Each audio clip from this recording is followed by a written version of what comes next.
ਕਾਫਲਾ TV ਦੇਖ ਰਹੇ ਸਾਰੇ ਦਰਸ਼ਕਾਂ ਨੂੰ ਨਰਲੇਪ ਗਿੱਲ ਵੱਲੋਂ ਪਿਆਰ ਭਰੀ ਸਤਿ ਸ੍ਰੀ ਅਕਾਲ ਤੇ ਤੁਹਾਡਾ ਪ੍ਰੋਗਰਾਮ ਦੇ ਵਿੱਚ ਬਹੁਤ-ਬਹੁਤ ਸਵਾਗਤ ਹੈ। ਔਰ ਇਹ ਪ੍ਰੋਗਰਾਮ ਫਾਈਨੈਂਸ਼ੀਅਲ ਟਾਕ ਅਸੀਂ ਤੁਹਾਡੇ ਵਾਸਤੇ ਲੈ ਕੇ ਆਉਨੇ ਆ। ਇਹਦੇ ਵਿੱਚ ਅਸੀਂ ਕੋਸ਼ਿਸ਼ ਕਰਦੇ ਹਾਂ ਕਿ ਫਾਈਨੈਂਸ ਨਾਲ ਰਿਲੇਟਡ ਜਿੰਨੀਆਂ ਵੀ ਗੱਲਾਂ ਬਾਤਾਂ ਹੈਗੀਆਂ ਤੁਹਾਡੇ ਨਾਲ ਕੀਤੀਆਂ ਜਾਣ। ਸੋ ਉਹਦੇ ਵਿੱਚ ਕੁਛ ਜਿਹੜੀ ਹੈਗੀਆਂ ਇੰਸ਼ੋਰੈਂਸ ਪਾਲਿਸੀ ਦੀ ਵੀ ਗੱਲ ਕਰਦੇ ਹਾਂ, ਇਨਵੈਸਟਮੈਂਟ ਦੀ ਵੀ ਗੱਲ ਕਰਦੇ ਹਾਂ। ਔਰ ਮੇਰੇ ਨਾਲ ਵਿਸ਼ਾ ਮਾਹਰ ਬਲਜੀਤ ਢੀਂਡਸਾ ਜੀ ਆਲਵੇਜ਼ ਹਾਜ਼ਰ ਹੁੰਦੇ ਨੇ। ਆਪਾਂ ਪਹਿਲਾਂ ਕਰਦੇ ਹਾਂ ਸਵਾਗਤ ਤੇ ਫਿਰ ਉਹਨਾਂ ਦੀ ਕਰਦੇ ਹਾਂ ਉਹਨਾਂ ਨਾਲ ਗੱਲਬਾਤ। ਬਲਜੀਤ ਜੀ ਤੁਹਾਡਾ ਪ੍ਰੋਗਰਾਮ ਦੇ ਵਿੱਚ ਬਹੁਤ-ਬਹੁਤ ਸਵਾਗਤ ਹੈ ਜੀ। ਹਾਂਜੀ, ਥੈਂਕ ਯੂ ਜੀ। ਮੇਰੇ ਵੱਲੋਂ ਵੀ ਸਾਰਿਆਂ ਨੂੰ ਗੁੱਡ ਆਫਟਰਨੂਨ ਜੀ। ਸੋ ਬਲਜੀਤ ਜੀ ਅੱਜ ਆਪਾਂ ਗੱਲਬਾਤ ਕਰਾਂਗੇ ਕਿ ਜਿਹੜੀ ਡਿਸੇਬਿਲਟੀ ਇੰਸ਼ੋਰੈਂਸ ਹੈਗੀ ਆ, ਜਾਂ ਜਦੋਂ ਆਪਾਂ ਕੋਈ ਬੰਦਾ ਡਿਸੇਬਲ ਹੋ ਜਾਂਦਾ, ਪਹਿਲਾਂ ਥੋੜ੍ਹੀ ਜਿਹੀ ਡਿਸਏਬਲ ਦੀ ਡੈਫੀਨੇਸ਼ਨ ਸਾਡੇ ਦੇਖਣ ਤੇ ਸੁਣਨ ਵਾਲਿਆਂ ਨਾਲ ਸਾਂਝੀ ਕਰਿਓ ਕਿ ਜਦੋਂ ਬੰਦਾ ਇੱਕ ਡਿਸਏਬਲ ਹੁੰਦਾ ਉਹ ਡਿਸੇਬਿਲਟੀ ਕੀ ਹੈ, ਤੇ ਜਿਹੜੀ ਡਿਸਏਬਲ ਹੋ ਜਾਂਦਾ ਤੇ ਜਿਹੜੀ ਇਨਕਮ ਜਿਹੜੀ ਹੈਗੀ ਹੈ, ਕਿਉਂਕਿ ਇੱਕ ਬੰਦਾ ਕੰਮ ਕਰ ਰਿਹਾ ਜੋ ਡਿਸਏਬਲ ਹੋ ਜਾਵੇ ਤਾਂ ਉਹਦੀ ਫਿਰ ਜਿਹੜੀ ਹੈ ਇਨਕਮ ਰਿਪਲੇਸਮੈਂਟ ਜਿਹੜੀ ਹੈਗੀ ਆ ਉਹ ਇੰਸ਼ੋਰੈਂਸ ਕਿਸ ਤਰ੍ਹਾਂ ਕਵਰ ਕਰਦੀ ਹੈ? ਹਾਂਜੀ, ਇਟਸ ਅ ਗ੍ਰੇਟ ਕੁਐਸਚਨ ਜੀ। ਆਪਾਂ ਨੂੰ ਇਨ ਦ ਪਾਸਟ ਲਾਈਕ ਬਹੁਤ ਸਾਰੇ ਰੋਡ ਹਾਦਸੇ ਹੋਏ ਆ, ਜਿੱਦਾਂ ਕਹਿ ਲਓ ਵੀ ਕਈ ਪ੍ਰੋਬਲਮਸ ਆਈਆਂ ਆ, ਅਤੇ ਇਹਦੇ ਬਾਰੇ ਮੈਨੂੰ ਕਈ ਫੋਨ ਕਾਲਸ ਵੀ ਆਏ ਆ ਕਿ ਬਲਜੀਤ ਤੁਹਾਡੇ ਕੋਲ ਕੋਈ ਇੰਸ਼ੋਰੈਂਸ ਹੈਗੀ ਆ ਜਿਹੜੀ ਇਸ ਹਾਲਤ ਵਿੱਚ ਕਵਰ ਕਰਦੀ ਹੋਵੇ ਜਾਂ ਬੈਨੀਫਿਟ ਪ੍ਰੋਵਾਈਡ ਕਰਦੀ ਹੋਵੇ। ਸੋ ਜਿੱਦਾਂ ਆਪਾਂ ਸਪੈਸ਼ਲੀ ਡਿਸੇਬਿਲਟੀ ਬਾਰੇ ਅੱਜ ਗੱਲ ਕਰ ਰਹੇ ਹਾਂ ਜੀ, ਜਿੱਦਾਂ ਆਪਾਂ ਦੇਖਦੇ ਹਾਂ ਵੀ ਰੋਡ ਹਾਦਸੇ ਜਿਹੜੇ ਆਪਣੇ ਸੈਲਫ ਇੰਪਲੋਇਡ ਪੀਪਲ ਆ, ਜਿੱਦਾਂ ਡਰਾਈਵਰ ਕਹਿ ਲਓ। ਸੋ ਅੱਜ ਡਿਸਕਸ਼ਨ ਜਿਹੜਾ ਆ ਆਪਣੇ ਡਰਾਈਵਰਾਂ 'ਤੇ ਹੀ ਲੈ ਕੇ ਆ ਵੀ ਅਗਰ ਡਰਾਈਵਰ ਜਿਹੜੇ ਆ, ਟਰੱਕ ਡਰਾਈਵਰ ਲੈ ਲਓ, ਊਬਰ ਡਰਾਈਵਰ ਜਾਂ ਟੈਕਸੀ ਡਰਾਈਵਰਸ, ਜਿਨ੍ਹਾਂ ਦਾ ਥੋੜ੍ਹੀ ਜੋਬ ਜਿਹੜੀ ਆ ਜੀ ਥੋੜ੍ਹੀ ਜਿਹੀ ਦੂਸਰੀਆਂ ਜੋਬਸ ਦੇ ਨਾਲ ਥੋੜ੍ਹੀ ਰਿਸਕੀ ਹੈਗੀ ਆ। ਉਹਦਾ ਰੀਜ਼ਨ ਕੀ ਆ ਕਿ ਉਹ 24/7 ਰੋਡ 'ਤੇ ਰਹਿੰਦੇ ਆ। ਸੋ ਆਪਾਂ ਕਹਿੰਦੇ ਆ ਵੀ ਰੱਬ ਨਾ ਕਰੇ ਕੋਈ ਹਾਦਸਾ ਹੋ ਜਾਂਦਾ ਹੈ ਜਿਹਦੇ ਵਿੱਚ ਦੋ ਤਰ੍ਹਾਂ ਦੇ ਆਪਾਂ ਨੂੰ ਕਲੇਮ ਆ ਸਕਦੇ ਆ ਲੁਕਿੰਗ ਇਨ ਦਾ ਪਾਸਟ। ਇੱਕ ਤਾਂ ਆਪਾਂ ਨੂੰ ਇੰਜਰੀ ਵੀ ਆਪਾਂ ਨੇ ਕੋਈ ਸੱਟ ਪੇਟ ਲੱਗ ਗਈ ਐਕਸੀਡੈਂਟ ਹੋ ਕੇ, ਜਾਂ ਆਪਣੀ ਜਿੱਦਾਂ ਕਹਿ ਲਓ ਵੀ ਡੈਥ ਹੀ ਹੋ ਗਈ ਆ, ਰਾਈਟ। ਸੋ ਉਹਦੇ ਵਿੱਚ ਆਪਾਂ ਜਦੋਂ ਦੇਖਦੇ ਹਾਂ ਕਹਿੰਦੇ ਵੀ ਜੇ ਤਾਂ ਅਗਰ ਬਹੁਤ ਮਾੜਾ ਹੁੰਦਾ ਹੈ ਵੀ ਡੈਥ ਹੋ ਗਈ ਆ, ਉਹਦੇ ਲਈ ਆਪਾਂ ਨੂੰ ਲਾਈਫ ਇੰਸ਼ੋਰੈਂਸ ਚਾਹੀਦੀ ਹੈ। ਹੁਣ ਲਾਈਫ ਇੰਸ਼ੋਰੈਂਸ ਜਿਹੜੀ ਆ ਜੀ, ਜੇ ਆਪਾਂ ਦੇਖਦੇ ਹਾਂ ਵੀ ਕਿਹੜੀ ਲਾਈਫ ਇੰਸ਼ੋਰੈਂਸ ਜ਼ਰੂਰੀ ਆ, ਲਾਈਫ ਇੰਸ਼ੋਰੈਂਸ ਜ਼ਰੂਰੀ ਆ ਕਿ ਡਿਸੇਬਿਲਟੀ ਇੰਸ਼ੋਰੈਂਸ ਜ਼ਰੂਰੀ ਆ। ਮੈਂ ਇੱਥੇ ਜ਼ਰੂਰ ਕਹਿਣਾ ਚਾਹੁੰਦੀ ਹਾਂ ਵੀ ਦੋਨੋਂ, ਜਿੱਦਾਂ ਡਰਾਈਵਰ ਵਾਸਤੇ ਦੋਨੋਂ ਇੰਸ਼ੋਰੈਂਸ ਹੀ ਬਹੁਤ ਜ਼ਰੂਰੀ ਆ। ਜਦੋਂ ਆਪਾਂ ਲਾਈਫ ਇੰਸ਼ੋਰੈਂਸ ਬਾਰੇ ਗੱਲ ਕਰਦੇ ਹਾਂ, ਅਗਰ ਡੈਥ ਹੋ ਜਾਂਦੀ ਆ, ਕਲੇਮ ਆ ਜਾਂਦਾ ਆ ਡੈਥ ਕਲੇਮ, ਅਤੇ ਉਹਦੇ ਲਈ ਆਪਾਂ ਨੂੰ ਲਾਈਫ ਇੰਸ਼ੋਰੈਂਸ ਆਪਣੇ ਕੋਲ ਹੋਣੀ ਲਾਜ਼ਮੀ ਆ। ਲਾਈਫ ਇੰਸ਼ੋਰੈਂਸ ਜਿਹੜੀ ਹੈ ਭਾਜੀ, ਤੁਸੀਂ ਬਿਲੀਵ ਨਹੀਂ ਕਰੋਗੇ ਕਿ ਜੇ ਆਪਾਂ 5 ਲੱਖ ਦੀ ਇੰਸ਼ੋਰੈਂਸ ਲੈਂਦੇ ਹਾਂ ਅਤੇ ਮਸੀਂ $35 ਮਹੀਨੇ ਦੇ ਬਣਦੇ ਆ, ਅਤੇ ਉਹਦੇ ਲਈ ਆਪਾਂ 5 ਲੱਖ ਦੀ ਇੰਸ਼ੋਰੈਂਸ ਲੈ ਸਕਦੇ ਹਾਂ, ਜਿਹਦੇ ਨਾਲ ਵੀ ਤੁਹਾਡਾ ਜਿਹੜਾ ਪਰਿਵਾਰ ਆ, ਜਿਹੜੇ ਰਹਿ ਗਏ ਆ ਪਿੱਛੇ, ਉਹ ਆਪਣੀ ਲਾਈਫ ਜਿਹੜੀ ਆ ਕੈਰੀ ਔਨ ਕਰ ਸਕਦੇ, ਆਪਣੇ ਖਰਚੇ, ਆਪਣੇ ਘਰ ਦੀ ਮੌਰਗੇਜ, ਆਪਣੇ ਬੱਚਿਆਂ ਦੀ ਪੜ੍ਹਾਈ ਦੇ ਖਰਚੇ ਉਹ ਤੋਰ ਸਕਦੇ ਆ। ਦੂਸਰਾ, ਆਪਾਂ ਜਿੱਦਾਂ ਅੱਜ ਇੰਜਰੀ ਬਾਰੇ ਗੱਲ ਕਰ ਰਹੇ ਹਾਂ ਵੀ ਜਿਹੜੀ ਡਿਸੇਬਿਲਟੀ ਇੰਸ਼ੋਰੈਂਸ ਆ, ਆਪਣੀ ਐਕਸੀਡੈਂਟ ਦੇ ਵਿੱਚ ਇੰਜਰੀ ਹੋ ਜਾਂਦੀ ਹੈ ਅਤੇ ਉਹਦੇ ਨਾਲ ਆਪਾਂ ਕੰਮ 'ਤੇ ਨਹੀਂ ਜਾ ਸਕਦੇ ਹੈਗੇ, ਆਪਣੀ ਜਿਹੜੀ ਇਨਕਮ ਆ ਉਹ ਬਿਲਕੁਲ ਸਟਾਪ ਹੋ ਜਾਂਦੀ ਆ। ਪਰ ਜਿਹੜੇ ਆਪਣੇ ਘਰ ਦੇ ਖਰਚੇ ਆ ਕਹਿ ਲਓ ਵੀ ਉਹ ਉਵੇਂ ਤੁਰੇ ਰਹਿੰਦੇ ਆ।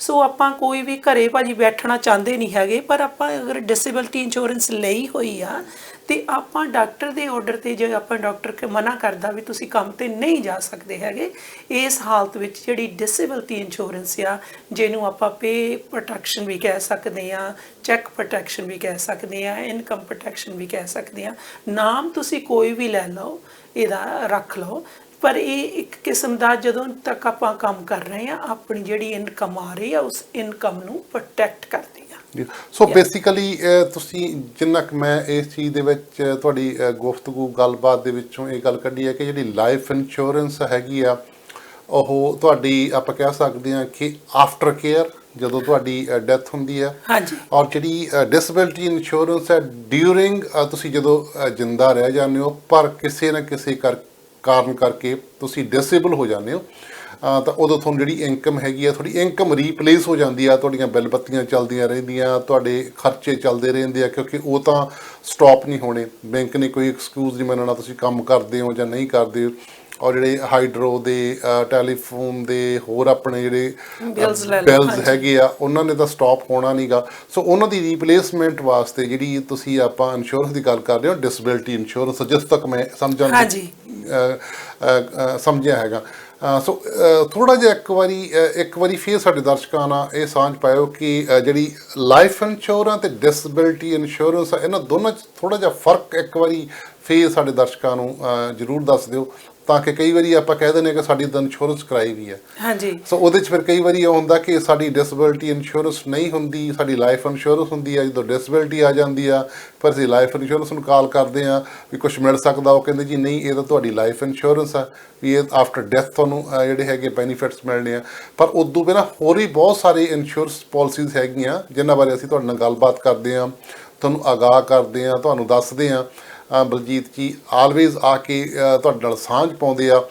ਸੋ ਉਹ ਇਸੇ ਗੱਲ ਕਰਕੇ ਅਸੀਂ ਜਿਹੜਾ ਇਹ ਇੱਕ ਸਾਈਕੋ ਐਜੂਕੇਸ਼ਨ ਦਾ ਕਹਿ ਲਓ ਜਾਂ ਤੁਹਾਨੂੰ ਇੱਕ ਦੱਸਣ ਵਾਸਤੇ ਕਿ ਕਿਸ ਤਰ੍ਹਾਂ ਦੀਆਂ ਇੰਸ਼ੋਰੈਂਸ ਜਿਹੜੀਆਂ ਅਵੇਲੇਬਲ ਹੈਗੀਆਂ ਔਰ ਕਿਹੜੀਆਂ ਸਾਨੂੰ ਇਸ ਕੰਟਰੀ ਦੇ ਵਿੱਚ ਜ਼ਰੂਰੀ ਹੈ। ਕਿਉਂਕਿ ਇੱਥੇ ਜਦੋਂ ਆਪਾਂ ਇਹ ਕਹਿੰਦੇ ਹਾਂ ਕਿ ਕੋਈ ਰਿਸ਼ਤੇਦਾਰ ਕੰਮ ਨਹੀਂ ਆਉਂਦਾ, ਉਦੋਂ ਫਿਰ ਪਾਲਿਸੀਜ਼ ਕੰਮ ਆਉਂਦੀਆਂ। ਜਦੋਂ ਕੋਈ ਵੀ ਤੁਹਾਡਾ ਨੇੜਲਾ ਸਕਾ ਸੰਬੰਧੀ ਵੀ ਨਹੀਂ ਸਾਥ ਦਿੰਦਾ ਨਾ, ਉਦੋਂ ਫਿਰ ਪਾਲਿਸੀਜ਼ ਤੁਹਾਡੀਆਂ ਹੈਲਪ ਕਰਦੀਆਂ।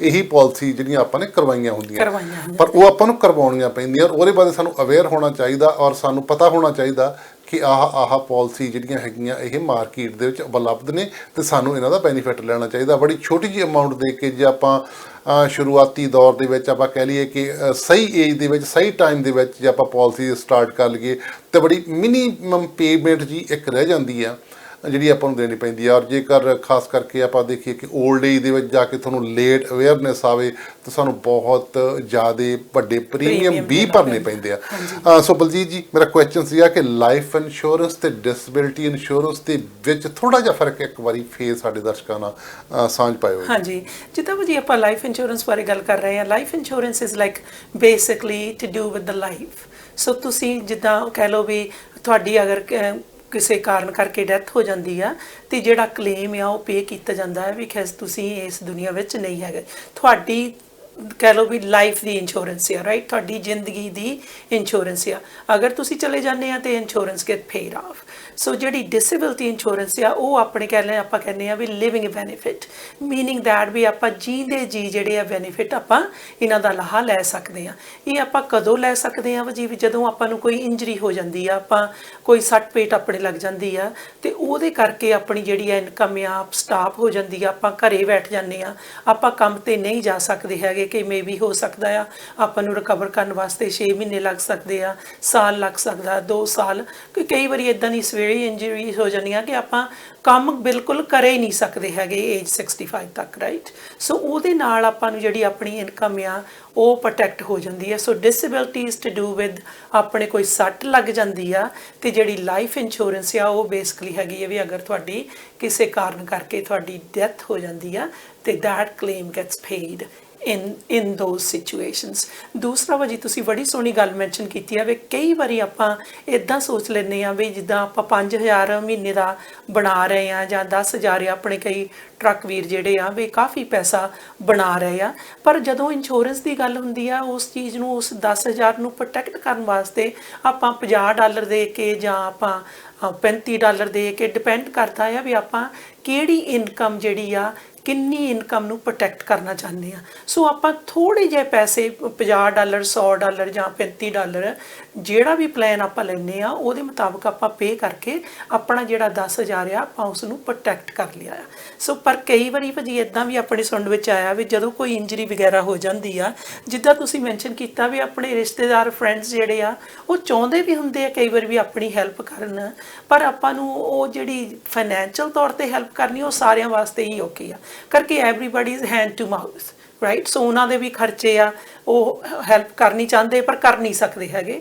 ਸੋ ਉਸ ਹਾਲਤ ਵਿੱਚ ਜਿਹੜੀਆਂ ਆਪਣੀਆਂ ਇੰਸ਼ੋਰੈਂਸ ਕੰਪਨੀਆਂ ਆ ਉਹ ਜ਼ਰੂਰ ਹੈਲਪ ਕਰਨੀਆਂ ਅਗਰ ਤੁਸੀਂ ਇੰਸ਼ੋਰੈਂਸ ਲਈ ਹੋਈ ਆ। ਕਈ ਵਾਰੀ ਆਪਾਂ ਸੋਚ ਲੈਂਦੇ ਕਿ ਮੇਰੇ ਕੋਲ ਸੇਵਿੰਗ ਹੈਗੀ ਆ, ਮੈਂ ਆਪਣੀ ਸੇਵਿੰਗ ਦੇ ਵਿੱਚੋਂ ਪੈਸਾ ਕੱਢ ਲੂੰਗਾ, ਕਿਉਂਕਿ ਜਿਹੜੀ ਸੇਵਿੰਗ ਵੀ ਆ ਭਾਜੀ ਮੇਨਲੀ ਜਿਹੜੇ ਮੇਰੇ ਦੇਖਣ ਵਿੱਚ ਆਇਆ ਆ because I do lot of financial plannings, ਉਹ ਆਪਣੀ ਜਿਹੜੀ ਆ ਕਿਸੇ ਰੀਜ਼ਨ ਲਈ ਆਪਾਂ ਸੇਵਿੰਗ ਕਰ ਰਹੇ ਹੁੰਦੇ ਆ। ਇੱਕ ਤਾਂ ਆਪਾਂ ਕਹਿ ਲਓ ਵੀ ਆਪਣੇ ਬੁਢੇਪੇ ਵਾਸਤੇ ਆਪਾਂ ਸੇਵਿੰਗ ਕਰ ਰਹੇ ਹਾਂ, ਦੂਸਰਾ ਆਪਾਂ ਆਪਣੇ ਬੱਚਿਆਂ ਦੀ ਐਜੂਕੇਸ਼ਨ ਵਾਸਤੇ ਸੇਵਿੰਗ ਕਰ ਰਹੇ ਹਾਂ। ਜੇ ਆਪਾਂ ਆਪਣੇ ਰੈਗੂਲਰ ਅਕਾਊਂਟ ਵਿੱਚ ਦੇਖੀਏ ਤਾਂ there is not enough saving, ਕਿਸੇ ਕੋਲ ਵੀ ਨਹੀਂ ਹੈਗੀ ਕਰਕੇ ਆਪਣੇ ਜਿੱਦਾਂ ਇੱਧਰੋਂ ਇਨਕਮ ਆ ਰਹੀ ਆ ਤੇ ਇੱਧਰੋਂ ਨਿਕਲ ਰਹੀ ਆ। So is in and out, so ਜਦੋਂ ਐਟ ਦੀ ਐਂਡ ਦਾ ਮੰਥ ਜਦੋਂ ਆਪਾਂ ਦੇਖਦੇ ਹਾਂ ਤਾਂ ਉਹਦੇ ਵਿੱਚ ਕੋਈ ਬੈਲੈਂਸ ਇੰਨਾ ਰਹਿ ਨਹੀਂ ਸਕਦਾ ਹੈਗਾ, ਰਹਿੰਦਾ ਵੀ ਨਹੀਂ ਹੈਗਾ, ਰਾਈਟ। ਸੋ ਇਹਦੇ ਲਈ ਆਪਾਂ ਨੂੰ $50-100 ਦੇ ਕੇ ਆਪਣੀ ਜਿਹੜੀ ਆ ਇਨਕਮ ਨੂੰ ਜ਼ਰੂਰ ਪ੍ਰੋਟੈਕਟ ਕਰੋ ਕਰਕੇ। ਜਦੋਂ ਆਪਾਂ ਨਹੀਂ ਪ੍ਰੋਟੈਕਟ ਕਰਦੇ ਹੈਗੇ ਆਪਾਂ ਨੂੰ ਫਿਰ ਬੈਂਕਰਪਸੀਆਂ ਡਿਕਲੇਅਰ ਕਰਨੀਆਂ ਪੈਂਦੀਆਂ, ਆਪਣਾ ਕ੍ਰੈਡਿਟ ਕਾਰਡ ਜਿਹੜਾ ਕ੍ਰੈਡਿਟ ਹਿਸਟਰੀ ਆ ਉਹ ਖਰਾਬ ਹੋ ਜਾਂਦੀ ਆ। ਆਪਾਂ ਭਲਕ ਨੂੰ ਕੋਈ ਇਨਵੈਸਟਮੈਂਟ ਕਰਨੀ ਚਾਹੁੰਦੇ ਆ, ਆਪਾਂ ਰੈਜ਼ੀਡੈਂਸ਼ੀਅਲ ਪ੍ਰੋਪਰਟੀ ਲੈਣੀ ਚਾਹੁੰਦੇ ਆ ਜਾਂ ਕਮਰਸ਼ੀਅਲ ਕੋਈ ਬਿਜ਼ਨਸ ਲੈਣਾ ਚਾਹੁੰਦੇ ਆ, ਫਿਰ ਆਪਣਾ ਜਿਹੜਾ ਕ੍ਰੈਡਿਟ ਹਿਸਟਰੀ ਆ ਉਹ ਬਕਾਇਦਾ ਤੌਰ 'ਤੇ ਦੇਖਿਆ ਜਾਂਦਾ। ਸੋ ਇਹਨਾਂ ਸਾਰੀਆਂ ਚੀਜ਼ਾਂ ਤੋਂ ਬਚਣ ਵਾਸਤੇ ਤੁਸੀਂ $50-100 ਦੇ ਕੇ ਆਪਣੀ ਜਿਹੜੀ ਹੈ ਡਿਸੇਬਿਲਟੀ, ਆਪਣੀ ਇਨਕਮ ਰਿਪਲੇਸਮੈਂਟ ਇੰਸ਼ੋਰੈਂਸ ਜ਼ਰੂਰ ਲਓ। ਮੇਰੀ ਤਾਂ ਇਹੀ ਸਲਾਹ ਹੈ ਭਾਜੀ। ਜੀ ਬਿਲਕੁਲ, ਜਿਸ ਤਰ੍ਹਾਂ ਤੁਸੀਂ ਕਿਹਾ, ਮੈਂ ਤੁਹਾਡੇ ਜਿਹੜਾ ਆਨਸਰ ਸੀ ਉਹ ਸੁਣ ਰਿਹਾ ਸੀ, ਉਹਦੇ ਵਿੱਚ ਤੁਸੀਂ ਕਿਹਾ ਕਿ ਕਈ ਵਾਰੀ ਆਪਾਂ ਦੇਖਦੇ ਹਾਂ ਕਿ ਥੋੜ੍ਹੇ ਚਿਰ ਵਾਸਤੇ ਜਾਂ 1 ਸਾਲ ਵਾਸਤੇ, 6 ਮਹੀਨਿਆਂ ਵਾਸਤੇ ਤੁਸੀਂ ਡਿਸੇਬਲ ਹੋ ਅਤੇ ਇੱਕ ਪਰਮਾਨੈਂਟ ਆਪਣੀ ਡਿਸੇਬਿਲਿਟੀ ਵੀ ਹੈਗੀ। ਇਹਦੇ 'ਚ ਥੋੜ੍ਹਾ ਜਿਹਾ ਡਿਫਰੈਂਸ ਸਾਡੇ ਦਰਸ਼ਕਾਂ ਨਾਲ ਸਾਂਝ ਪਾਉਂਗੇ ਕਿ ਜਿਹੜੀ ਪਰਮਾਨੈਂਟ ਡਿਸੇਬਿਲਿਟੀ ਆ ਉਹਨੂੰ ਆਪਾਂ ਕਿਸ ਤਰ੍ਹਾਂ ਕੰਸੀਡਰ ਕਰਦੇ ਹਾਂ ਅਤੇ ਜਿਹੜੀ ਥੋੜ੍ਹੀ ਚਿਰ ਹੁੰਦੀ ਆ ਉਹਨੂੰ ਆਪਾਂ ਕਿਸ ਤਰ੍ਹਾਂ, ਔਰ ਦੋਨੇ ਕਿਸ ਤਰ੍ਹਾਂ ਕੰਮ ਕਰਦੀਆਂ ਨੇ? ਹਾਂਜੀ, ਜਿੱਦਾਂ ਪਾਪਾ ਜੀ ਮੈਂਸ਼ਨ ਕੀਤਾ ਵੀ ਜਿਹੜੇ ਟਰੱਕ ਵੀਰ ਆ, ਆਪਣੇ ਟਰੱਕਰਸ ਲੈ ਲਓ, ਆਪਣੇ ਊਬਰ ਡਰਾਈਵਿੰਗ, ਟੈਕਸੀ ਡਰਾਈਵਰ, ਜਿਹੜੇ ਸੈਲਫ ਇੰਪਲੋਇਡ ਪੀਪਲ ਆ ਜਿਨ੍ਹਾਂ ਦੇ ਵਿੱਚ ਮੈਂ ਵੀ ਆਉਂਦੀ ਹਾਂ, ਸਾਡੇ ਕੋਲ ਜਿਹੜਾ ਆਪਣੇ ਕੋ ਕਹਿ ਲਓ ਵੀ ਕੋਈ ਬੈਨੀਫਿਟ ਜਿਹੜਾ ਹੈ ਸਾਡਾ ਇੰਪਲੋਇਰ ਨਹੀਂ ਸਾਨੂੰ ਕੋਈ ਦੇ ਰਿਹਾ ਕਰਕੇ ਅਸੀਂ ਸੈਲਫ ਇੰਪਲੋਏ ਕੈਟੇਗਰੀ ਵਿੱਚ ਫਾਲ ਕਰਦੇ ਹਾਂ, ਰਾਈਟ। ਸੋ ਇਹਦੇ ਨਾਲ ਕੀ ਹੁੰਦਾ ਹੈ ਵੀ ਸਾਨੂੰ ਜਿਹੜੀ ਇੰਸ਼ੋਰੈਂਸ ਆ ਆਪ ਖੁਦ ਲੈਣੀ ਪੈਂਦੀ ਆ। Now as far as the disability is concern ਵੀ ਕਿਹਨਾਂ ਹਾਲਤਾਂ ਵਿੱਚ ਅਸੀਂ ਇਹ ਪੈਸਾ ਜਿਹੜਾ ਹੈ ਡਿਸੇਬਿਲਟੀ ਜਿਹੜੀ ਆ ਘਰ ਬੈਠੇ ਕਲੈਕਟ ਕਰ ਸਕਦੇ ਹਾਂ। ਉਹਦੇ ਵਿੱਚ ਭਾਜੀ ਇੱਦਾਂ ਵੀ ਹੋ ਸਕਦਾ ਹੈ ਵੀ ਕਈ ਵਾਰੀ ਆਪਾਂ ਨੂੰ ਕਹਿ ਲਓ ਵੀ ਫਿਜ਼ੀਕਲ ਤੌਰ 'ਤੇ ਆਪਾਂ ਨੂੰ ਸੱਟ ਲੱਗੀ ਦਿਸਦੀ ਆ, ਸੱਟ ਲੱਗ ਗਈ ਆਪਣੀ, ਕੋਈ ਐਕਸੀਡੈਂਟ ਹੋ ਗਿਆ ਜਿਹਦੇ ਕਰਕੇ ਆਪਾਂ ਕੰਮ 'ਤੇ ਨਹੀਂ ਜਾ ਸਕਦੇ ਹੈਗੇ। Recovery time could be 2 months, could be 6 months, could be a year। ਉਹ ਡਿਪੈਂਡ ਕਰਦਾ ਹੈ ਤੁਸੀਂ ਜਦੋਂ ਪਾਲਿਸੀ ਲਈ ਆ ਤੁਸੀਂ ਆਪਣੇ ਐਡਵਾਈਜ਼ਰ ਦੇ ਨਾਲ ਪੂਰੀ ਤਰ੍ਹਾਂ ਜਾਣਕਾਰੀ ਲੈ ਕੇ ਉਹਨਾਂ ਤੋਂ ਆਪਣਾ ਪਲਾਨ ਤਿਆਰ ਕਰਾਇਆ। ਸੋ ਜਿਹੜੀ ਡਿਸੇਬਿਲਟੀ ਆ ਉਹ ਆਪਾਂ ਏਜ 65 ਤੱਕ ਵੀ ਲੈ ਸਕਦੇ ਹਾਂ, even up to age 75 depending on ਕਰਕੇ। ਆਪਾਂ ਜਦੋਂ ਦੇਖਦੇ ਹਾਂ ਹੁਣ ਰਿਟਾਇਰਮੈਂਟ ਜਿਹੜੀ ਏਜ ਆ ਉਹ ਵੀ ਕਾਫੀ ਐਕਸਟੈਂਡ ਕੀਤੀ ਆ ਗਵਰਨਮੈਂਟ ਨੇ। ਆਪਾਂ ਬਹੁਤ ਸਾਰੇ ਪੀਪਲ ਦੇਖ ਵੀ ਰਹੇ ਆ ਭਾਜੀ ਵੀ ਉਹ after 65 they are still working, right. So ਹੁਣ ਇਹ ਆਪਣੇ ਵਿੱਚ ਦੇਖਣ 'ਚ ਜੋ ਆਇਆ ਤੇ ਆਪਾਂ ਕਹਿੰਦੇ ਵੀ ਆਪਾਂ ਜੇ ਕੰਮ ਕਰ ਰਹੇ ਹਾਂ 65 ਦੀ ਏਜ ਤੋਂ ਬਾਅਦ ਵਿੱਚ ਵੀ, ਸੋ ਆਪਣੀ ਇਨਕਮ ਜਿਹੜੀ ਆ ਉਹ ਬਾਅਦ ਵਿੱਚ ਵੀ ਪ੍ਰੋਟੈਕਟ ਹੋਣੀ ਚਾਹੀਦੀ ਆ ਜਿੰਨਾ ਚਿਰ ਆਪਾਂ ਕੰਮ ਕਰ ਰਹੇ ਹਾਂ। ਸੋ ਹੁਣ ਆਪਣਾ ਜਿਹੜਾ ਕਹਿ ਲਓ ਵੀ ਆਪਾਂ ਡਿਸੇਬਿਲਟੀ ਜਿਹੜੀ ਆ ਵੀ ਆਪਾਂ ਮੈਂਸ਼ਨ ਕੀਤਾ ਵੀ ਕਿੰਨੇ ਤਰ੍ਹਾਂ ਦੀ ਆ, ਕਿਸੇ ਤਰ੍ਹਾਂ ਸੱਟ ਹੋ ਸਕਦੀ ਆ, ਜਾਂ ਆਪਾਂ ਨੂੰ ਡਿਪਰੈਸ਼ਨ ਹੋਇਆ ਹੈ, ਜਾਂ ਆਪਾਂ ਨੂੰ ਕੋਈ ਕਹਿ ਲਓ ਵੀ ਆਪਾਂ ਨੂੰ ਆਈ ਸਾਈਟ ਆਪਣੀ ਚਲੇ ਗਈ ਆ, ਕੋਈ ਵੀ ਰੀਜ਼ਨ ਹੋ ਸਕਦਾ ਜਿਹਦੇ ਕਰਕੇ ਤੁਸੀਂ ਕੰਮ 'ਤੇ ਨਹੀਂ ਜਾ ਸਕਦੇ ਹੈਗੇ, ਉਹ ਡਿਸੇਬਿਲਟੀ ਦੇ ਵਿੱਚ ਫਾਲ ਹੋ ਜਾਂਦਾ ਆ। ਕਿਉਂਕਿ ਆਪਾਂ ਨੇ ਨੈਚੁਰਲੀ ਕਈ ਵਾਰੀ ਆਪਣੇ ਮਨ ਦੇ ਵਿੱਚ ਪਿਕਚਰ ਆ ਜਾਂਦੀ ਆ, ਕਿਉਂਕਿ ਜਦੋਂ ਆਪਾਂ ਡਿਸੇਬਿਲਟੀ ਦਾ ਮੈਂਸ਼ਨ ਕਰਦੇ ਹਾਂ ਜੀ, ਆਪਾਂ ਰਾਈਟ ਵੇ ਥਿੰਕ ਕਰਦੇ people on wheelchair, those are disabled people, right? ਪਰ ਡਿਸੇਬਿਲਟੀ ਜਿਹੜੀ ਆ ਉਹ ਕਾਫੀ ਤਰ੍ਹਾਂ ਦੀ ਡਿਸੇਬਿਲਟੀ ਆ, ਜਿਹੜੀ ਵੀ ਚੀਜ਼ ਤੁਹਾਨੂੰ ਕੰਮ ਕਰਨ ਤੋਂ ਸਟਾਪ ਕਰ ਰਹੀ ਹੈ। ਤੇ ਡਾਕਟਰ ਹੀਅਰਿੰਗ ਲਾਸ ਹੋ ਸਕਦਾ, ਵਿਜ਼ਨ ਲਾਸ ਹੋ ਸਕਦਾ, ਤੁਸੀਂ ਕਈ ਵਾਰੀ ਆਪਾਂ ਕਹਿ ਸਕਦੇ ਕਿ ਮਾਈਨਰ ਹਾਰਟ ਅਟੈਕ ਆ, ਜਿਵੇਂ ਆਪਣੇ ਪੰਜਾਬੀ 'ਚ ਅਧਰੰਗ ਕਹਿ ਦਿੰਦੇ ਆ, ਇੱਕ ਪਾਸਾ ਖੜ ਜਾਣਾ, ਸਟ੍ਰੋਕ ਹੋ ਗਿਆ, ਹਾਂਜੀ, ਇੱਕ ਸਟ੍ਰੋਕ, ਇਹ ਬਹੁਤ ਸਾਰੀਆਂ ਜਿਹੜੀਆਂ ਆਪਾਂ ਡਿਸੇਬਿਲਟੀਜ਼ ਹੈਗੀਆਂ। ਤੁਹਾਡੀ ਇੱਕ ਕੋਈ ਅੰਗ ਕੱਟਿਆ ਜਾਵੇ, ਕੋਈ ਅੰਗ ਟੁੱਟ ਜਾਵੇ, ਮੁੜ ਕੇ ਉਸ ਪੋਜੀਸ਼ਨ 'ਚ ਕੰਮ ਹੀ ਨਾ ਕਰ ਸਕੇ, ਦੀਜ਼ ਆਰ ਆਲ ਆਪਾਂ ਕਹਿ ਸਕਦੇ ਹਾਂ ਕਿ ਡਿਸੇਬਿਲਟੀਜ਼ ਹੈਗੀਆਂ। ਔਰ ਇਹਦੀ ਆਪਾਂ ਪਰਿਭਾਸ਼ਾ ਇੱਕ ਸੈਂਟੈਂਸ ਦੇ ਵਿੱਚ ਨਹੀਂ ਆਪਾਂ ਦੱਸ ਸਕਦੇ ਕਿ ਡਿਸੇਬਿਲਟੀ ਕਿਹਨੂੰ ਕਹਿੰਦੇ। ਡਿਸੇਬਲ ਪਰਸਨ ਕਿਸੇ ਤਰੀਕੇ ਨਾਲ ਵੀ ਔਰ ਕਿਸੇ ਵੀ ਜ਼ਰੀਆ ਕਰਕੇ ਹੋ ਸਕਦਾ। ਸੋ ਬਲਜੀਤ ਜੀ, ਇਹਦੇ 'ਚ ਜਦੋਂ ਆਪਾਂ ਦੇਖਦੇ ਹਾਂ ਕਿ ਪਾਲਿਸੀ ਦੀਆਂ ਕਿੰਨੀਆਂ ਕੁ ਟਾਈਪਸ ਹੈਗੀਆਂ ਜਿਹੜੀਆਂ ਕਵਰ ਕਰਦੀਆਂ, ਕਿ ਇੱਕੋ ਹੀ ਸਾਰਿਆਂ 'ਤੇ ਪਰਿਭਾਸ਼ਾ ਫਿੱਟ ਹੁੰਦੀ ਹੈ ਜਾਂ ਡਿਫਰੈਂਟ ਤਰੀਕੇ ਨਾਲ ਪਾਲਿਸੀਜ਼ ਆਪਾਂ ਲੈ ਸਕਦੇ ਹਾਂ, ਜਾਂ ਆਪਾਂ ਆਹ ਚੀਜ਼ ਮੈਂ ਨਹੀਂ ਲੈਣੀ, ਜਾਂ ਆਹ ਮੈਂ ਉਹ 'ਚ ਪਿਕ ਐਂਡ ਚੂਜ਼ ਹੈਗਾ, ਜਾਂ ਲਾਈਕ ਡਿਸੇਬਿਲਟੀ ਤਾਂ ਡਿਸੇਬਿਲਟੀ ਆ, ਉਹ 'ਚ ਕਿਸ ਤਰ੍ਹਾਂ ਡਿਸਕ੍ਰਾਈਬ ਹੁੰਦੀ ਹੈ ਇੰਸ਼ੋਰੈਂਸ? ਹਾਂਜੀ, ਅਗਰ ਜੀ ਆਪਾਂ ਕਹਿੰਦੇ ਆ ਵੀ ਮੈਂ ਸਿਰਫ ਆਪਣੀ ਜਿਹੜੀ ਆ ਪੇ ਆ ਉਹਨੂੰ ਪ੍ਰੋਟੈਕਟ ਕਰਨਾ ਚਾਹੁੰਦਾ ਆ, ਤੇ ਆਪਾਂ ਜਿਹੜੀ ਇੰਸ਼ੋਰੈਂਸ ਆ, ਜਿਹੜੀ ਬੇਸਿਕ ਇੰਸ਼ੋਰੈਂਸ ਆ, ਆਪਾਂ ਜਿੱਦਾਂ ਕਹਿ ਲਓ ਵੀ ਆਪਾਂ ਵੇਟਿੰਗ ਪੀਰੀਅਡ ਜਿਹੜਾ ਆ ਉਹਨੂੰ ਸਿਲੈਕਟ ਕਰ ਲੈਂਦੇ ਹਾਂ ਵੀ 0 ਤੋਂ ਲੈ ਕੇ ਆਪਾਂ 120 ਡੇਜ਼ ਤੱਕ ਸਿਲੈਕਟ ਕਰ ਸਕਦੇ ਹਾਂ ਵੀ ਹਾਂ ਮੈਂ ਜਿਹੜਾ ਆ, ਅਗਰ ਮੈਨੂੰ ਕੋਈ ਇੰਜਰੀ ਆਉਂਦੀ ਆ ਵੀ ਮੈਂ ਜਿਹੜੇ 3 ਮਹੀਨੇ ਆ ਜਾਂ 4 ਮਹੀਨੇ ਆ ਵੀ ਆਪਾਂ 120 ਦਿਨ ਜਿਹੜੇ ਆ ਮੈਂ ਸਰਵਾਈਵ ਕਰ ਸਕਦਾ ਅਗਰ ਮੇਰੀ ਇਨਕਮ ਸਟਾਪ ਹੁੰਦੀ ਆ। ਦੂਸਰਾ ਆਪਾਂ ਇਹਦੇ ਵਿੱਚ ਕਹਿੰਦੇ ਆ ਵੀ ਹਾਂ ਮੈਨੂੰ ਅਗਰ ਕੋਈ ਇੰਜਰੀ ਆਉਂਦੀ ਆ ਤੇ ਜਿਹੜਾ ਮੈਂ ਬੈਨੀਫਿਟ ਆ ਉਹ ਮੈਂ 2 ਸਾਲ ਲਈ ਲੈਣਾ ਚਾਹੁੰਦਾ ਆ, ਜਾਂ ਮੈਂ ਕਹਿੰਦਾ ਮੈਂ ਏਜ 65 ਤੱਕ ਲੈਣਾ ਚਾਹੁੰਦਾ, ਜਾਂ ਮੈਂ ਕਹਿੰਦਾ ਵੀ ਮੈਂ ਏਜ 75 ਤੱਕ ਲੈ ਜਾਣਾ। So that's up to you, ਤੁਸੀਂ ਸਿਲੈਕਟ ਕਰ ਸਕਦੇ ਆ। ਪਰ ਜਿੱਦਾਂ ਜਿੱਦਾਂ ਆਪਾਂ ਜਿਹੜਾ ਕਹਿ ਲਓ ਵੀ ਹੁਣ ਆਪਾਂ ਜਿਹੜੀ ਪ੍ਰੋਟੈਕਸ਼ਨ ਕਹਿੰਦੇ ਆ ਵੀ ਮੈਨੂੰ ਏਜ 75 ਤੱਕ ਹੋਣੀ ਚਾਹੀਦੀ ਹੈ, ਨੈਚੁਰਲੀ ਜਿੱਦਾਂ ਜਿੱਦਾਂ ਆਪਾਂ ਟਾਈਮ ਨੂੰ ਇਹਨੂੰ ਪ੍ਰੋਲੋਂਗ ਕਰਦੇ ਆ ਉੱਦਾਂ ਉੱਦਾਂ ਆਪਣਾ ਜਿਹੜਾ ਪ੍ਰੀਮੀਅਮ ਆ ਉਹ ਵੱਧਦਾ ਜਾਊਗਾ। ਦੂਸਰਾ ਜਿਹੜਾ ਵੇਟਿੰਗ ਦਾ ਮੈਂ ਟਾਈਮ ਦਾ ਵੀ ਮੈਂ ਮੈਂਸ਼ਨ ਕੀਤਾ ਆ, ਆਪਾਂ ਅਗਰ 0 ਤੋਂ ਸਟਾਰਟ ਕਰਦੇ ਹਾਂ 0 ਡੇ ਵੇਟਿੰਗ ਪੀਰੀਅਡ, ਮੀਨਿੰਗ ਦੈਟ ਆਪਣੀ ਡੇ 1 ਤੋਂ ਜਿਹੜੀ ਆ ਇਨਕਮ ਉਹ ਇੰਸ਼ੋਰੈਂਸ ਕੰਪਨੀ ਜਿਹੜੀ ਆ ਰਿਪਲੇਸ ਕਰਨੀ ਸ਼ੁਰੂ ਕਰ ਦੋਗੀ, ਆਪਾਂ ਨੂੰ ਇੰਸ਼ੋਰੈਂਸ ਕੰਪਨੀ ਤੋਂ ਪੈਸੇ ਮਿਲਣੇ ਸ਼ੁਰੂ ਹੋ ਜਾਣਗੇ, ਰਾਈਟ। ਸੋ ਨੈਚੁਰਲੀ ਉਹਦਾ ਪ੍ਰੀਮੀਅਮ ਜਿਹੜਾ ਹੈ ਥੋੜ੍ਹਾ ਜਿਹਾ ਜ਼ਿਆਦਾ ਆਊਗਾ। ਪਰ ਮੈਂ ਇੱਥੇ ਇਹ ਜ਼ਰੂਰ ਕਹਿਣਾ ਚਾਹੁੰਦੀ ਹਾਂ ਕਿ ਅਗਰ ਆਪਾਂ ਥੋੜ੍ਹਾ ਜਿਹਾ ਵੀ ਜਿੱਦਾਂ ਵੇਟਿੰਗ ਪੀਰੀਅਡ ਪਾ ਦਿੰਦੇ, ਕਈ ਵਾਰੀ ਪੇਪਰ ਵਰਕ ਕਰਦਿਆਂ ਨੂੰ ਇੰਸ਼ੋਰੈਂਸ ਕੰਪਨੀ ਤੋਂ ਵੀ, because they want to listen to your doctor, right. So doctor ਦੀ ਰਿਪੋਰਟ ਜਦੋਂ ਆਊਗੀ ਉਹਨਾਂ ਨੇ ਉਦੋਂ ਹੀ ਤੁਹਾਨੂੰ ਜਿਹੜੇ ਆ ਪੈਸੇ ਦੇਣੇ ਸ਼ੁਰੂ ਕਰਨੇ। ਸੋ ਹੋ ਸਕਦਾ ਆ ਮੰਥ ਲੱਗ ਸਕਦਾ ਆ, right, is all the paper work submission ਕਰਨ ਵਾਸਤੇ। ਸੋ ਉਹਦੇ ਵਿੱਚ ਜੇ ਤੁਸੀਂ 30 ਦਿਨ ਥੋੜੀ ਸੇਵਿੰਗ, ਜਿੱਦਾਂ ਆਪਾਂ ਰეკਮੈਂਡ ਹਮੇਸ਼ਾ ਕਰਦੇ ਆਏ ਆ ਭਾਜੀ ਹੋਰ ਪ੍ਰੋਗਰਾਮਾਂ ਵਿੱਚ ਵੀ ਤੁਸੀਂ ਆਪਣੀ ਜਿਹੜੀ ਸੇਵਿੰਗ ਆ 10% ਜ਼ਰੂਰ ਸਾਈਡ ਤੇ ਸੇਵ ਕਰਕੇ ਰੱਖੋ, ਜਾਂ ਲੀਸਟ 3 ਮੰਥ ਜਿਹੜੀ ਐਮਰਜੈਂਸੀ ਫੰਡ ਜਿਹੜਾ ਆ ਅਗਰ ਤੁਸੀਂ ਫਾਈਨੈਂਸ਼ੀਅਲ ਪਲੈਨਿੰਗ ਆਪਣੀ ਪ੍ਰੋਪਰ ਤੌਰ ਤੇ ਕੀਤੀ ਆ ਉਹ ਇੱਕ ਸਾਈਡ ਤੇ ਪੈਸਾ ਪਿਆ ਹੋਣਾ ਚਾਹੀਦਾ, ਜਿੱਦਾਂ ਆਪਾਂ ਕਾਲ ਕਰ ਦਿੰਦੇ ਆ is a save for rainy days. So ਕੋਈ ਵੀ ਆਪਾਂ ਤੁਸੀਂ ਕਹਿ ਰਹੇ ਹੋ, ਬਟ ਕਈ ਵਾਰੀ ਆਪਾਂ ਦੇਖ ਲਈਏ ਕਿ ਹਾਰਡ ਹੈ ਸਾਰੀਆਂ ਚੀਜ਼ਾਂ, ਕਿਉਂਕਿ ਹੈਂਡ ਟੂ ਮਾਊਥ ਆਪਾਂ ਚੱਲ ਰਹੇ ਆ ਸਾਰੀ ਇਸ ਕੰਟਰੀ ਦੇ ਵਿੱਚ, ਸਾਡੇ ਖਰਚੇ ਉਸ ਤਰੀਕੇ ਨਾਲ ਸਾਡੀ ਇਨਕਮ ਦੇ ਨਾਲ ਜਿਹੜੇ ਹੈਗੇ ਆ ਉਹ ਬੰਨੇ ਹੋਏ ਆ। ਬਹੁਤ ਵਧੀਆ ਜੇ ਆਪਾਂ ਇਸ ਤਰ੍ਹਾਂ ਦੀ ਲਾਈਕ 6 ਮੰਥ ਜਾਂ ਆਪਾਂ ਕਹਿ ਲਈਏ 3 ਮੰਥ ਦੀ ਪਲਾਨਿੰਗ ਕਰਕੇ ਚੱਲੀਏ, ਪਰ ਕਈ ਵਾਰੀ ਉਹ ਚੀਜ਼ਾਂ ਜਿਹੜੀਆਂ ਹੈਗੀਆਂ ਵਰਕਆਊਟ ਨਹੀਂ ਕਰਦੀਆਂ, ਕਿਉਂਕਿ ਅਸੀਂ ਹੁਣ ਕੋਵਿਡ ਕਰਕੇ ਥੋੜ੍ਹਾ ਜਿਹਾ ਆਪਾਂ ਕਹਿ ਸਕਦੇ ਹਾਂ ਕਿ ਸਾਨੂੰ ਇਸ ਚੀਜ਼ ਦੀ ਸੋਝੀ ਆਈ ਹੈ ਕਿ ਅਸੀਂ ਘਰੇ ਬੈਠਣਾ ਵੀ ਸਾਨੂੰ ਪੈ ਸਕਦਾ। ਪਰ ਪਹਿਲਾਂ ਤਾਂ ਇੱਦਾਂ ਸੀਗਾ ਕਿ ਜ਼ਿੰਦਗੀ ਜਿਹੜੀ ਹੈਗੀ ਆ ਉਹ ਬਸ ਇੱਕ ਮਸ਼ੀਨ ਦੀ ਤਰ੍ਹਾਂ ਚੱਲ ਰਹੀ ਆ, ਇੱਕ ਪਾਸਿਓਂ ਅਸੀਂ ਖਰਚੇ ਕਰ ਰਹੇ ਹਾਂ, ਇੱਕ ਪਾਸਿਓਂ ਇਨਕਮ ਆ ਰਹੀ ਆ, ਭੱਜੇ ਨੱਠੇ ਫਿਰ ਰਹੇ ਹਾਂ। ਸੋ ਇਹ ਬਹੁਤ ਸਾਰੀਆਂ ਜਿਹੜੀਆਂ ਚੀਜ਼ਾਂ ਸਾਨੂੰ ਸੋਚਣ ਵਾਸਤੇ ਇਹਨਾਂ ਨੇ ਮਜਬੂਰ ਕੀਤਾ ਹੈਗਾ ਕਿ ਸਾਡੀ ਜਿਹੜੀ ਜ਼ਿੰਦਗੀ ਦੇ ਵਿੱਚ ਜਦੋਂ ਖੜੋਤ ਆਉਂਦੀ ਹੈ ਇਸ ਤਰ੍ਹਾਂ, ਅਤੇ ਉਹਨੂੰ ਅਸੀਂ ਭਰਪਾਈ ਉਹਦੀ ਕਿਵੇਂ ਕਰਨੀ ਆ। ਉਦੋਂ ਫਿਰ ਮੈਂ ਅਕਸਰ ਹੀ ਇਹ ਕਹਿੰਦਾ ਕਿ ਇੰਸ਼ੋਰੈਂਸ ਪਾਲਿਸੀ ਜਿਹੜੀਆਂ ਉਹ ਕੰਮ ਆਉਂਦੀਆਂ, ਜਾਂ ਆਪਾਂ ਕਿਹੜੇ ਬੈਨੀਫਿਟਸ ਜਿਹੜੇ ਗਏ ਆ। ਔਰ ਜਿਵੇਂ ਬਲਜੀਤ ਜੀ ਤੁਸੀਂ ਇਹ ਕਿਹਾ ਕਿ ਆਪਾਂ ਪਿਛਲੇ ਪ੍ਰੋਗਰਾਮਾਂ ਦੇ ਵਿੱਚ ਕਵਰ ਵੀ ਕੀਤਾ ਕਿ ਨਵਾਂ ਜਿਹੜਾ ਇਹਨਾਂ ਨੇ ਕੋਵਿਡ ਦਾ ਵੀ ਕਰਤਾ ਕਿ ਕੀ ਤੁਹਾਨੂੰ ਕੋਵਿਡ ਹੈ ਜਾਂ ਨਹੀਂ ਹੈ। ਹਾਂਜੀ, ਜੇ ਹੈ ਤਾਂ ਉਹਦੇ ਨਾਲ ਵੀ ਪ੍ਰੋਬਲਮ ਆ ਰਹੀ ਹੈ ਇੰਸ਼ੋਰੈਂਸ ਲੈਣ ਦੇ ਵਿੱਚ, ਕਿਉਂਕਿ ਨਵੀਂ ਹਰ ਇੱਕ ਆਪਾਂ ਕਹਿ ਸਕਦੇ ਹਾਂ ਕਿ ਰੋਜ਼ ਜ਼ਿੰਦਗੀ ਬਦਲ ਰਹੀ ਆ, ਕਾਨੂੰਨ ਬਦਲ ਰਹੇ ਆ, ਲਾ ਬਦਲ ਰਹੇ ਆ। ਸੋ ਜੋ ਤੁਸੀਂ ਪ੍ਰੀਮੀਅਮ ਦੀ ਗੱਲ ਕੀਤੀ ਸੀਗੀ, ਜਦੋਂ ਆਪਾਂ ਡਿਸੇਬਿਲਟੀ ਦੀ ਇੰਸ਼ੋਰੈਂਸ ਦੀ ਗੱਲ ਕਰਦੇ ਹਾਂ, ਪ੍ਰੀਮੀਅਮ ਕਿਸ ਤਰ੍ਹਾਂ ਤੈਅ ਹੁੰਦਾ ਜਾਂ ਕਿਸ ਤਰ੍ਹਾਂ ਵੇਰੀ ਕਰਦਾ, ਜਾਂ ਇਸ ਇੱਕੋ ਹੀ ਪ੍ਰੀਮੀਅਮ ਰਹਿੰਦਾ ਲਾਈਫ ਇੰਸ਼ੋਰੈਂਸ ਦੀ ਤਰ੍ਹਾਂ, ਉਹਦੇ ਬਾਰੇ ਥੋੜ੍ਹਾ ਜਿਹਾ ਦੱਸੋ ਕਿ ਜਾਂ ਸਾਡੇ ਜਿਹੜੇ ਅਸੀਂ ਕਿੰਨੇ ਕੁ ਉਹਦੇ 'ਚ ਬੈਨੀਫਿਟ ਲੈਣੇ ਹੈਗੇ ਆ, ਉਹ ਚੀਜ਼ਾਂ ਨੂੰ ਕੰਸੀਡਰ ਕਰਕੇ ਸਾਡਾ ਪ੍ਰੀਮੀਅਮ ਜਿਹੜਾ ਤੈਅ ਹੁੰਦਾ। ਹਾਂਜੀ, ਸੋ ਇਹ ਜਿੱਦਾਂ ਹੁਣ ਆਪਾਂ ਮੈਂਸ਼ਨ ਕੀਤਾ ਹੈ ਵੀ it's a income replacement insurance. So naturally ਜਿਹੜੀ ਆਪਣੀ ਜੌਬ ਆ ਉਹ 'ਤੇ ਡਿਪੈਂਡ ਕਰਦਾ ਵੀ ਆਪਣੀ ਜੌਬ ਜਿਹੜੀ ਆ ਉਹ ਕਿੰਨੀ ਕੁ ਰਿਸਕੀ ਆ। ਸੋ ਜਿੱਦਾਂ ਹੁਣ ਆਪਾਂ ਟਰੱਕ ਵੀਰਾਂ ਦਾ ਕਹਿ ਰਹੇ ਹਾਂ, ਡਰਾਈਵਰ ਦੀ ਇੰਸ਼ੋਰੈਂਸ ਕਹਿ ਰਹੇ ਹਾਂ, it's naturally is very very risky occupation, right. So depend ਕਰਦਾ ਤੁਹਾਡੀ ਆਕੂਪੇਸ਼ਨ 'ਤੇ, ਡਿਪੈਂਡ ਕਰਦਾ ਤੁਹਾਡੀ ਏਜ 'ਤੇ ਦੂਸਰਾ ਜਿਹੜਾ ਤੁਸੀਂ ਪ੍ਰੀਮੀਅਮ ਜਿਹੜਾ ਆ ਕਿ ਜਿਹੜੀ ਇਨਕਮ ਆ, ਕਿੰਨੀ ਇਨਕਮ ਤੁਸੀਂ ਘਰੇ ਬੈਠੇ ਲੈਣਾ ਚਾਹੁੰਦੇ ਆ। ਤੁਸੀਂ 2000 ਦਾ ਲੈਣਾ ਚਾਹੁੰਦੇ ਇਨਕਮ ਕਿ ਤੁਸੀਂ 5000 ਦੀ ਇਨਕਮ ਲੈਣੀ ਚਾਹੁੰਦੇ ਆ ਜਦੋਂ ਤੁਸੀਂ ਘਰੇ ਆ।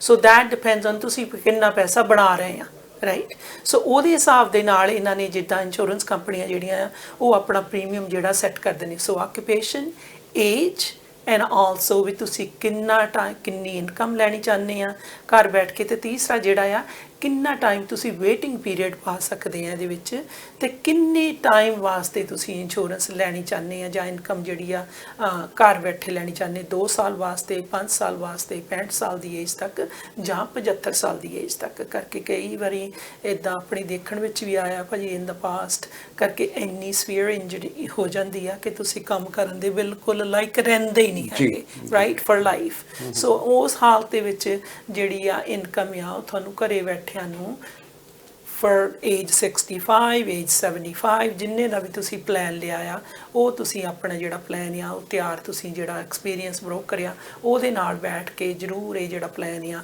ਉਹਦੇ ਬਾਰੇ ਤੁਸੀਂ ਗੱਲਬਾਤ ਕਰ ਸਕਦੇ ਹੋ। ਤੁਸੀਂ ਮੈਨੂੰ ਵੀ ਫੋਨ ਕਰ ਸਕਦੇ ਆ। ਇਹ ਜ਼ਰੂਰੀ ਨਹੀਂ ਹੈਗਾ ਵੀ ਤੁਸੀਂ ਇੰਸ਼ੋਰੈਂਸ ਮੇਰੇ ਤੋਂ ਹੀ ਬਾਈ ਕਰ ਲੈਣੀ ਆ ਕਰਕੇ ਜਿਹੜੇ ਆਪਾਂ ਇਹ ਪ੍ਰੋਗਰਾਮ ਅਸੀਂ ਕਰ ਰਹੇ ਆ ਐਵਰੀ ਵੀਕ ਸਾਡਾ ਮਕਸਦ ਇਹੀ ਆ ਕਿ ਆਪਣੀ ਕਮਿਊਨਿਟੀ ਨੂੰ ਜਿਹੜੀ ਆ ਐਜੂਕੇਸ਼ਨ ਆ ਜਿਹੜੀ ਨੌਲੇਜ ਉਹ ਅਸੀਂ ਹਰ ਵੀਕ ਵੰਡੀਏ। ਡਿਫਰੈਂਟ ਪ੍ਰੋਗਰਾਮ ਜਿਹੜੇ ਲੈ ਕੇ ਅਸੀਂ ਆਉਂਦੇ ਆ ਵੀ ਅਸੀਂ ਜਿਹੜੀ ਆ ਸਾਰਿਆਂ ਨੂੰ ਜਿਹੜੀ ਅਵੇਅਰਨੈਸ ਦਈਏ। ਰਾਈਟ, ਇਹੀ ਮਕਸਦ ਆ ਸਾਡਾ। ਬਿਲਕੁਲ ਜੀ। ਜੇਕਰ ਤੁਹਾਨੂੰ ਕੋਈ ਵੀ ਸੁਝਾਅ ਦੀ ਲੋੜ ਹੈਗੀ ਆ, ਕੋਈ ਤੁਹਾਡਾ ਕੁਐਸਚਨ ਹੈਗਾ ਇੰਸ਼ੋਰੈਂਸ ਦੇ ਨਾਲ ਰਿਲੇਟਡ ਜਾਂ ਫਾਈਨੈਂਸ ਦੇ ਨਾਲ ਰਿਲੇਟਡ ਜਾਂ ਤੁਸੀਂ ਇਨਵੈਸਟਮੈਂਟ ਕਰਨੀ ਚਾਹੁੰਦੇ ਹੋ RRSP ESP ਤੁਹਾਡੇ ਅਸੀਂ ਬੜੇ ਸ਼ੁਕਰਗੁਜ਼ਾਰ ਹੋਵਾਂਗੇ। ਤੁਸੀਂ ਜੇਕਰ ਫੋਨ ਕਰੋ ਬਲਜੀਤ ਢੀਂਡਸਾ ਜੀ ਨੂੰ 416 871 48 48 416 871 4848 ਤੁਸੀਂ ਇਹਨਾਂ ਨੂੰ ਕਾਲ ਕਰ ਸਕਦੇ ਹੋ।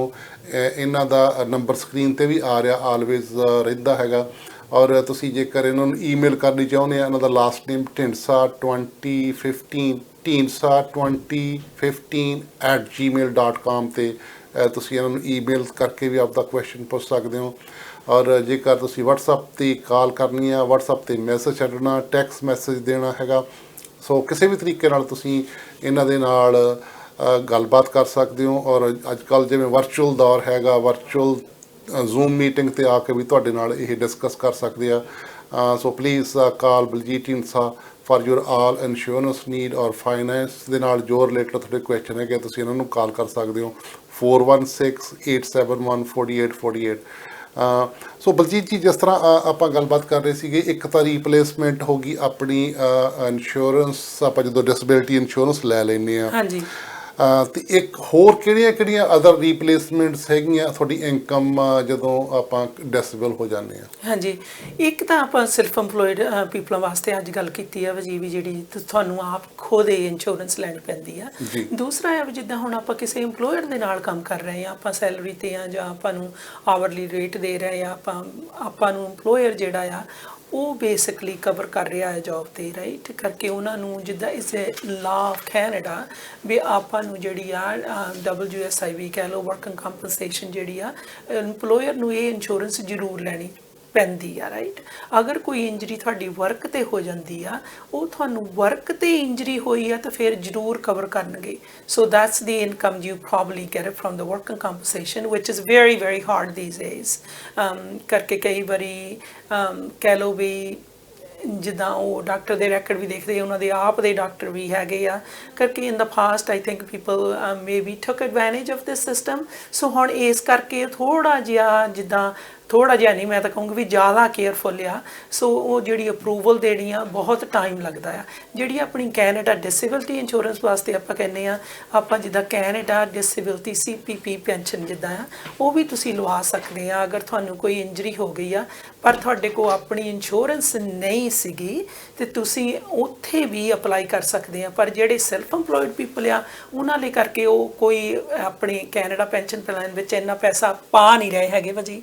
ਕਰਕੇ ਜਦੋਂ ਟੈਕਸ ਟਾਈਮ ਆਉਂਦਾ ਆ ਤੇ ਉਹ ਆਪਣੇ ਅਕਾਊਂਟੈਂਟ ਦੀ ਐਡਵਾਈਸ ਜਦੋਂ ਲੈਂਦੇ ਆ, ਉਹ ਉਨਾ ਕੁ ਪੈਸਾ ਉਹਦੇ ਵਿੱਚ ਪਾਉਂਦੇ ਆ ਜਿੰਨਾ ਕੁ ਉਹਨਾਂ ਨੂੰ ਪਾਉਣ ਦੀ ਲੋੜ ਆ। ਰਾਈਟ, ਅਦਰਵਾਈਜ਼ ਉਹ ਇੰਨਾ ਪੈਸਾ ਉਹਦੇ ਵਿੱਚ ਨਹੀਂ ਪਾਉਂਦੇ ਹੈਗੇ। ਸੋ ਬਿਕਾਜ਼ ਉਹ ਪਾ ਨਹੀਂ ਰਹੇ ਹੈਗੇ ਸੈਲਫ ਇੰਪਲੋਇਡ ਪੀਪਲ ਪੈਸਾ ਇੰਨਾ, ਤੇ ਉਹਦੇ ਵਿੱਚੋਂ ਫਿਰ ਕਲੈਕਟ ਵੀ ਨਹੀਂ ਕਰ ਸਕਦੇ ਹੈਗੇ। ਸੋ ਇਹ ਜਿਹੜਾ ਆਪਾਂ ਅੱਜ ਦੀ ਇੰਸ਼ੋਰੈਂਸ ਆ, ਮੈਂ ਕਹੂੰਗੀ it's very important for self-employed people. So truckers, drivers, ਆਪਾਂ ਕਹਿ ਲਓ ਵੀ real estate agent, insurance broker such as myself, ਕੋਈ ਵੀ ਜਿਹੜਾ ਆਪਣੀ ਜਾਂ ਕਹਿ ਲਓ ਵੀ ਬਿਜ਼ਨਸ ਆ ਤੁਹਾਡਾ, ਸੇਮ ਥਿੰਗ ਬਿਕਾਜ਼ ਤੁਸੀਂ ਸੈਲਫ ਇੰਪਲੋਇਡ ਹੋ, ਤੁਹਾਡਾ ਆਪਣਾ ਬਿਜ਼ਨਸ ਆ, ਇਹਨਾਂ ਪੀਪਲਾਂ ਲਈ ਜਿਹੜੀ ਇੰਸ਼ੋਰੈਂਸ ਆ ਆਪਣੀ ਖੁਦ ਦੀ ਇੰਸ਼ੋਰੈਂਸ ਬਾਈ ਕੀਤੀ ਹੀ ਉਹਨਾਂ ਦੀ ਇਨਕਮ ਰਿਪਲੇਸ ਕਰੇਗੀ। ਬਿਲਕੁਲ, ਜਿਸ ਤਰ੍ਹਾਂ ਤੁਸੀਂ ਬਲਜੀਤ ਜੀ ਕਿਹਾ ਕਿ ਜਿਹੜੇ ਸੈਲਫ ਇੰਪਲਾਇਡ ਹੈਗੇ ਆ, ਕਈ ਵਾਰੀ ਆਪਾਂ ਜਦੋਂ ਇਹਨਾਂ ਨੇ ਕਿਹਾ ਕਿ ਕੈਨੇਡਾ ਪੈਨਸ਼ਨ ਪਲਾਨ ਦੇ ਵਿੱਚ ਆਪਣੀ ਸਾਡੀ ਇਨਵੈਸਟਮੈਂਟ ਇੰਨੀ ਨਹੀਂ ਹੁੰਦੀ ਤਾਂ ਉਹ ਤੋਂ ਫਿਰ ਸਾਨੂੰ ਜੇ ਆਪਾਂ ਨੂੰ ਆਫਟਰ 65 ਵੀ ਪੈਨਸ਼ਨ ਘੱਟ ਮਿਲਦੀ ਆ, ਔਰ ਉਦੋਂ ਪਹਿਲਾਂ ਜੇ ਕਿਤੇ ਖੁਦਾ ਨਾ ਖਾਸਤਾ ਕੋਈ ਨਾ ਕੋਈ ਇਸ ਤਰ੍ਹਾਂ ਦੀ ਪ੍ਰੋਬਲਮ ਆਉਂਦੀ ਹੈਗੀ ਆ, ਸਾਨੂੰ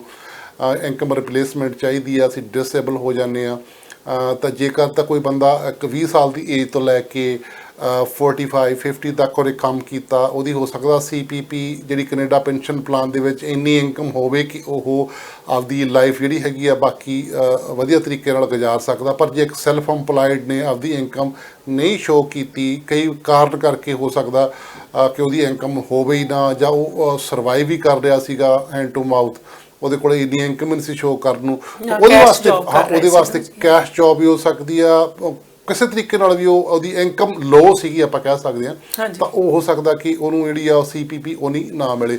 ਸੋ ਉਹਦੇ ਵਾਸਤੇ ਫਿਰ ਕੀ ਹੈ ਕਿ ਜਿਹੜੀ ਥੋੜੀ ਇਸ ਤਰ੍ਹਾਂ ਦੀ ਡਿਸੇਬਿਲਟੀ ਇੰਸ਼ੋਰੈਂਸ ਆ ਉਹ ਕੰਮ ਆਉਂਦੀ ਹੈਗੀ ਆ।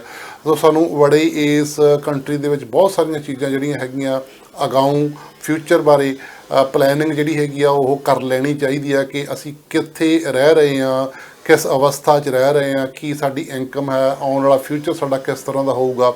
ਉਹ ਇਹ ਸਾਰੀਆਂ ਗੱਲਾਂ ਜਿਹੜੀਆਂ ਸਾਨੂੰ ਮੱਦੇ ਨਜ਼ਰ ਰੱਖਣੀਆਂ ਚਾਹੀਦੀਆਂ। ਔਰ ਇਨਕਮ ਰਿਪਲੇਸਮੈਂਟ ਦੀ ਗੱਲ ਕਰਦੇ ਹਾਂ, ਉਹ ਡਿਸੇਬਿਲਟੀ ਇੰਸ਼ੋਰੈਂਸ ਆ। ਇਨਕਮ ਰਿਪਲੇਸਮੈਂਟ ਤੋਂ ਭਾਵ ਕਿ ਜਦੋਂ ਤੁਸੀਂ ਇਨਕਮ ਲੈ ਕੇ ਆਉਣ ਜੋਗੇ ਰਹਿੰਦੇ ਹੀ ਨਹੀਂ, ਜਾਂ ਤੁਸੀਂ ਕਿਸੇ ਤਰੀਕੇ ਜਾਂ ਕਿਸੇ ਵੀ ਕਾਰਨ ਕਰਕੇ ਅਸਮਰਥ ਹੋ ਜਾਂਦੇ ਹੋ ਕੰਮ ਕਰਨ ਤੋਂ, ਘਰ ਬੈਠ ਜਾਂਦੇ ਹੋ, ਬਿਮਾਰੀ ਵੀ ਹੋ ਸਕਦੀ ਹੈ, ਐਕਸੀਡੈਂਟ ਵੀ ਹੋ ਸਕਦਾ, ਯੂ ਨੈਵਰ ਨੋ ਕੀ ਹੋਣਾ ਸਾਡੀ ਜ਼ਿੰਦਗੀ ਦੇ ਨਾਲ ਆਉਣ ਵਾਲੇ ਪਲ ਦੇ ਵਿੱਚ। ਸੋ ਸਾਨੂੰ ਇਹ ਸਾਰੀਆਂ ਚੀਜ਼ਾਂ ਜਿਹੜੀਆਂ ਹੈਗੀਆਂ ਪ੍ਰੋਟੈਕਟ ਕਰਕੇ ਰੱਖਣੀਆਂ ਪੈਂਦੀਆਂ ਇੱਥੇ। ਔਰ ਸਾਨੂੰ ਇਸ ਤਰ੍ਹਾਂ ਅੱਜ ਅਸੀਂ ਡਿਸੇਬਿਲਟੀ ਦੀ ਇੰਸ਼ੋਰੈਂਸ ਦੀ ਗੱਲ ਕੀਤੀ ਹੈ, ਉਹ ਵੀ ਸਾਡਾ ਇੱਕ ਅੰਗ ਹੈਗਾ, ਆਪਾਂ ਕਹਿ ਸਕਦੇ ਹਾਂ ਕਿ ਉਹ ਵੀ ਸਾਨੂੰ ਜ਼ਰੂਰ ਲੈਣੀ ਚਾਹੀਦੀ ਹੈ। ਬਲਜੀਤ ਜੀ, ਆਪਾਂ ਗੱਲ ਕੀਤੀ ਆ ਇਨਕਮ ਰਿਪਲੇਸਮੈਂਟ ਦੀ, ਡਿਸੇਬਿਲਟੀ ਇੰਸ਼ੋਰੈਂਸ ਦੀ।